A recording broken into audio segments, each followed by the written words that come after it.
ठीक आहे, तर सुरुवात करूया. पहा की महानभ पंथ याचं थोडक्यामध्ये, त्याला आपण शॉर्ट रिव्हिजन बी म्हणतो, तर ते थोडक्यामध्ये रिव्हिजन करूया. हे अगोदर तुम्ही वाचलं आहे, तुम्ही आता मग लेक्चर बी केलेलं आहे, असं समजून करूया. थोडंसं एक रिवाईज होतं की आपण काय काय पाहिलं त्याच्यामध्ये. तर सर्वप्रथम जर तुम्ही पाहिलात तर हे जे काही महानभ पंथ आहे तो अभ्यास करण्याच्या अगोदर काय करायचं, तर याच्यावर प्रश्न कसे येतात ते पाहिजे होतं. कारण याच्यामुळं बऱ्याच काही गोष्टी समजतात आपल्याला. कारण महानभ पंथ म्हटलं की खूप मोठा पंथ आहे, त्याच्यामध्ये बरेच व्यक्ती आहेत, बराचसा गाभा आहे, बरंच तत्त्वज्ञान आहे, बरेच पुस्तकं त्यांनी लिहिली आहेत. मग एवढ्यामधून काय येतं हे जर आपल्याला माहीत असलं तर आपण अभ्यास सविस्तर होतो, जास्त काही करायची गरज लागत नाही. ठीक आहे, तर प्रश्न स्वरूपावर जर आपण थोडंसं नजर टाकली तेव्हा आपल्याला समजलं की त्याच्यावर काही प्रश्न ठराविक विचारले जातात. त्याच्यामध्ये एक तर आहे प्रश्नामध्ये जर पाहिलं आहे ना, पहिली गोष्ट काय पाहिली होती की प्रश्न, आणि त्याच्यामध्ये काय सापडलं आपल्याला की थोडक्यामध्ये तुम्हाला महानभ पंथ म्हणजे काय आहे ना तो भाग माहीत असला पाहिजे आहे ना. महानभ पंथ काय आहे, थोडंसं तत्त्वज्ञान म्हणजे थोडंसं स्वरूप कळलं पाहिजे की महानभ पंथ कोणता आहे. तर हा एक प्रश्न विचारला जाऊ शकतो, कसा बी येईल तो.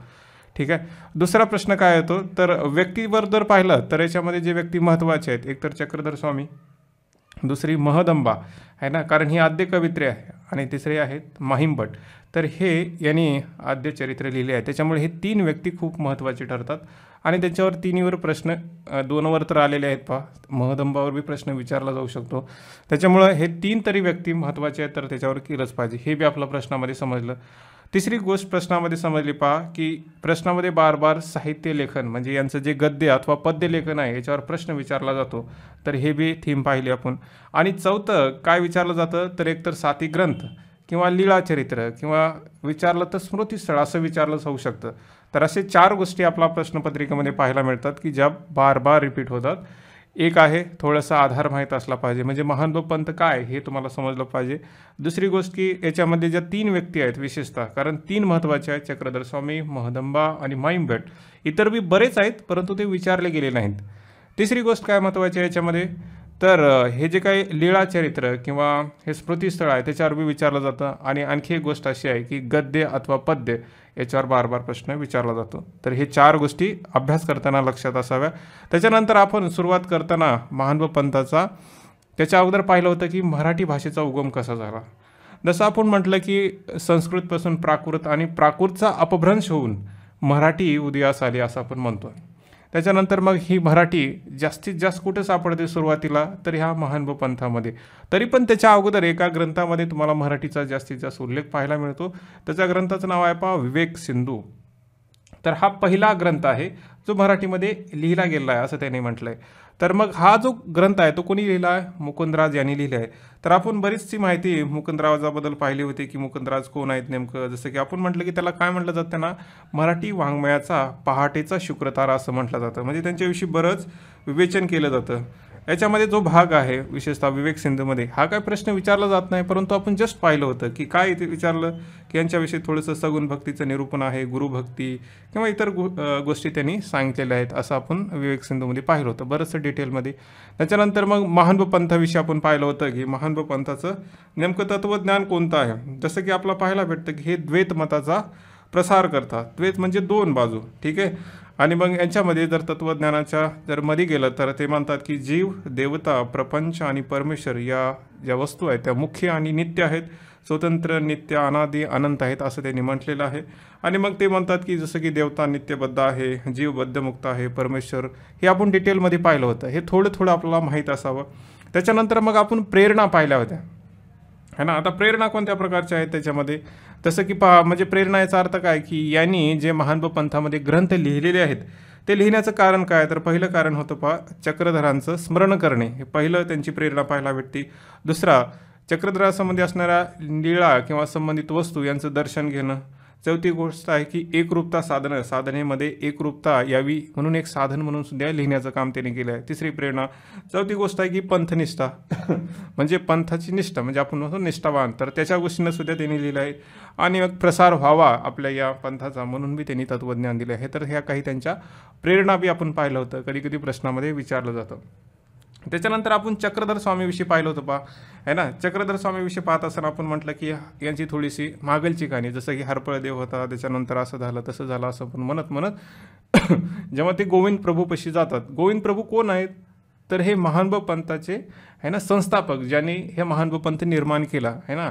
तर म्हणजे चक्रधर स्वामींनी हा पंथाचा प्रसार आणि प्रचार केला, परंतु निर्माणकर्ते कोण आहेत, श्री गोविंद प्रभू आहे ना. ते कुठे राहतात, रुद्दीपूर येथे. जसं की आपल्यासाठी पंढरपूर आहे, तर त्यांच्यासाठी रुद्दीपूर आहे. तर तिथं गेल्यानंतर मग चक्रधर स्वामींना बऱ्याच गोष्टीची माहिती झाली आणि तिथून मग बरंचसं त्यांचा नवीन मार्ग मोकळा झाला असं तुम्ही म्हणू शकता. चक्रधर स्वामीविषयी प्रश्न विचारला जातो म्हणून आपण थोडीशी त्यांची माहिती पाहिली होती, की जसं की ज्ञान आणि भक्तीचा समन्वय ते करतात, देवाचा पूजेचा निषेध करतात, चातुर्वर्ण्यावर हल्ला आहे, संन्यास घेण्यासाठी सगळ्यांना सोयी आहेत किंवा सगळ्यांना दारी त्यांनी मोकळी करून दिली आहे, जातीभेद त्यांनी मानलेला नाही, अहिंसा वैराग्याचं पालन त्यांनी केलेलं आहे, लोकभाषेचा पुरस्कार करतात, आत्मज्ञान भक्ती गुरुप्रभा याच्याविषयी त्यांनी बोललेलं आहे, वेदवती वाणीचे तरुण व्यात्सल व्यासंगी किंवा शिस्तप्रिय गुरु अशी त्यांची ख्याती आहे. अशा बऱ्याच गोष्टी आपण त्याच्यामध्ये पाहिल्या होत्या. त्याच्यानंतर सामान्य जनात वावरून त्यांना समानतेचा संदेश देणारे किंवा अहिंसेचे आद्य प्रवर्तक म्हणून सुद्धा चक्रधर स्वामीचा उल्लेख होता, असं आपण बरीचशी माहिती त्यांच्याविषयी पाहिली होती. त्याच्यानंतर प्रश्न बऱ्याच वेळा लीळाचरित्राबद्दल येतो की लीळाचरित्राविषयी माहिती द्या. तर हा मराठीतील पहिला चरित्र ग्रंथ आहे असं आपण म्हणू शकतो आणि हा एक संशोधनपर आहे. म्हणजे याच्यामध्ये जर कसं आहे, लीळाचं संकलन आहे आणि ते संशोधन एका म्हणत ना टेक्निकॅलिटीमध्ये असतं, की जाऊन पाहणं की त्याच्यामध्ये काय काय आहे, थोडंसं संशोधन करून सगळ्याचं विश्वासपूर्ण पाहून मग ते लिहिले आहे, म्हणजे थोडंसं सत्य पडतं त्याच्यामुळं. त्याच्यानंतर याच्यामध्ये 3 भाग आहेत, एकार्ध पूर्वार्ध आणि उत्तरार्ध असा भाग आहे. त्याच्यानुसार हा ग्रंथ तुम्हाला पाहायला भेटतो. चक्रधराने ज्या कृतीतून उक्तीतून जे काही केलेलं आहे त्याचं थोडंसं भाग या लीळाचरित्रात, थोडंसं म्हणजे बरंच सगळंच आहे त्याच्यामध्ये, थोडंसं म्हणतोय पहा है ना, सॉरी. त्याच्यानंतर मग आपण म्हणू शकता पहा त्या काळातील लीळाचरित्रामध्ये काय, लीळाचरित्र असो स्मृतिस्थळ असो पहा, दोन्हीमध्ये राजकीय सामाजिक आर्थिक किंवा इतर जीवनातील त्या त्या काळातील अनेक विषय तुम्हाला त्याच्यामध्ये सापडतात. त्याचबरोबर चक्रधर, नागदेव, बाईसा, दादोबा, सारंग पंडित अशा व्यक्तीचं बी भाग तुम्ही याच्यामध्ये माहिती मिळते आपल्याला. कशामध्ये, लीळाचरित्रामध्ये. छोटी छोटी वाक्य आहे ना, घरगुती स्वरूपाची साधी सोपी भाषा, रसपूर्ण निवेदन हे त्याचं विशेष आहे असं बी तुम्ही म्हणू शकता. त्याच्यानंतर आपण स्मृतिस्थळाविषयी पाहिलं होतं की स्मृतिस्थळ कसं आहे, तर जसं की हे कुणाच्यावर आहे तर नागदेवचार्य यांच्या जीवनावर एक चरित्रात्मक ग्रंथ आहे आणि हा ग्रंथ जर तुम्ही पाहिला तर लिहिणारे नरेंद्र आणि परशुराम बास आहेत असं म्हटलं जातं. तर स्मृतिस्थळ म्हणजे काय, जिथं आठवणीपूर्वक संग्रह आहे ना, तर तो काय म्हणजे कुणाचा आहे, नागदेवचार्यांनी आहे ना या चक्रधर स्वामीचं स्मरण करून इतरांना सांगितलेलं आहे. तर जे स्मरण आहे त्याचं संकलन जिथं आहे त्याला स्मृतिस्थळ असं म्हटलं जातं. ठीक आहे.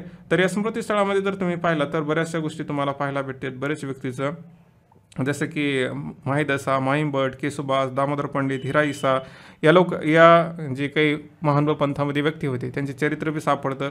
म्हणजे थोडी माहिती जर मिळते, त्या काळचं मुसलमानाचं आक्रमण पहा किंवा इतर गोष्टी आपल्याला पाहायला मिळतात. याची डिटेल माहिती तुम्ही पेपर 2मध्ये सेकंड पेपरमध्ये आपला सेपरेट पुस्तक आहे स्मृतिस्थळ, त्याच्यामध्ये तुम्ही पाहू शकता. त्याच्यानंतर आपण माईनभटाविषयी पाहिलं होतं. थोडक्यात काय पाहिलं होतं, माईनभट कोण आहेत, तर हे विशेष व्यक्ती आहे पहा, म्हणजे यांना आद्य चरित्र लेखक बी म्हटलं जातं. तर हा स्वतः पहिल्या सुरू श्रीमंत व्यक्ती आहेत, स्वतःला विद्वान समजणारे व्यक्तिमत्व, अहंकाराने ग्रस्त असणारे व्यक्तिमत्व होतं. त्याची एक खून म्हणून आपल्या पायामध्ये एक तृणवत है ना अशी पाती लेवायचे है ना, गवताची पाती घालायची, म्हणजे आपण महान आहो असं त्यांना वाटायचं.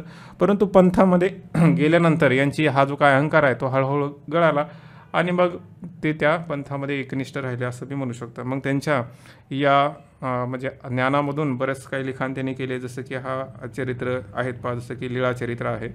तर अशा प्रकारचे एक निष्ठ शिष्य बनले की ज्यांची ख्याती पुन्हा पूर्ण या महानुभाव पंथामध्ये पसरलेली आहे. चरित्रिकार, पांडित्य असून सुद्धा मराठी भाषेत रचना आहे त्यांचं विशेष आहे. मुख्यतः गद्य रचना त्यांनी केलेली आहे पहा, जसं की लीळाचरित्र आहे, श्री गोविंद प्रभू चरित्र आहे. म्हणजे वर्णन करताना जसं की कुणब्याच्या घरी जेवणारे, महाराजच्या घरी अन्न खाणारे असे बरेच व्यक्तिमत्वाचे गुण गोविंद प्रभूचे ते आपल्या यांच्या पुस्तकामध्ये पाहायला भेटतात. बरंचसं आहे माईमभटाविषयी, ते तुम्ही तिथं जाऊन पाहू शकता. त्याच्यानंतर महदंबाविषयी बी आपण पाहिलं होतं पहा. ही जे काय महदंबा आहे तर हे कोण आहे, आद्य कवित्री आहे असं म्हटलं होतं. धवळ्याची रचयिता, स्पष्ट बोलणारी आहे पहा, एक प्रकारचं उत्स्फूर्त जे कवित्व हिला लाभलेलं आहे. त्याच्यामुळं महदंबाचे धवळे किंवा रुक्मिणी स्वयंवर हे मराठीतील पहिली कथाकाव्ये सुद्धा याच कवित्रीने लिहिली असं आपण म्हणू शकतो. त्याच्यानंतर म्हणजे चक्रधर स्वामी यांच्याविषयी ओव्या गीत यांची बी रचना हिने केलेली आहे.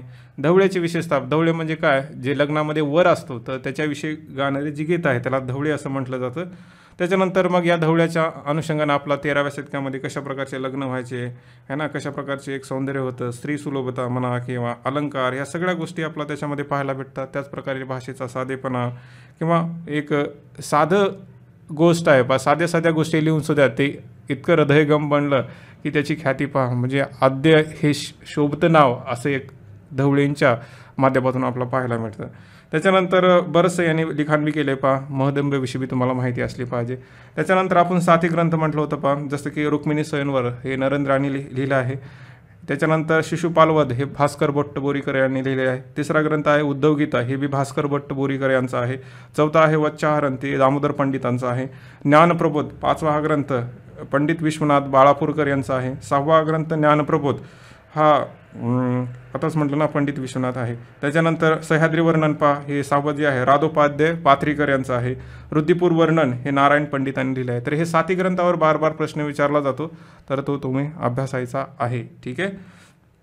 त्याच्यानंतर आपण पाहिलं होतं गद्य पद्य वाङ्मयामध्ये आपण पाहण्याचा प्रयत्न केला होता. थोडक्यामध्ये जर विचार केला तर आपला काय सापडतं गद्य पद्य वाङ्मयामध्ये. गद्यामध्ये जर पाहिला तर एक गद्य ग्रंथ हे संकलनात्मक आहेत असं आपण म्हणू शकता. गद्य वाङ्मयात सहजता, वास्तवता, नाट्यपूर्णता, परिणामकारकता या गोष्टी पाहायला मिळतात.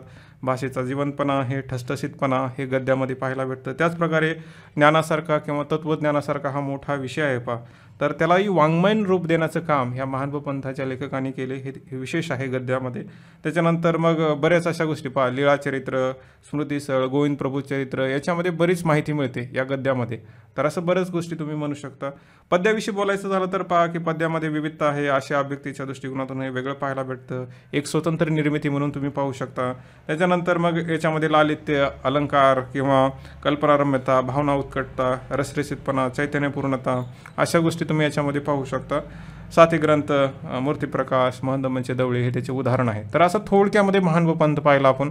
त्याच्यानंतर तुम्हाला एक शेवटी प्रश्न दिला होता. तो प्रश्न होता महानुभाव पंथाचे स्वरूप कसे आहे सांगून 7 ग्रंथाची थोडक्यात माहिती द्या, है ना. म्हणजे दोन्हीला कंबाईन करून तुम्हाला प्रश्न विचारला गेला होता.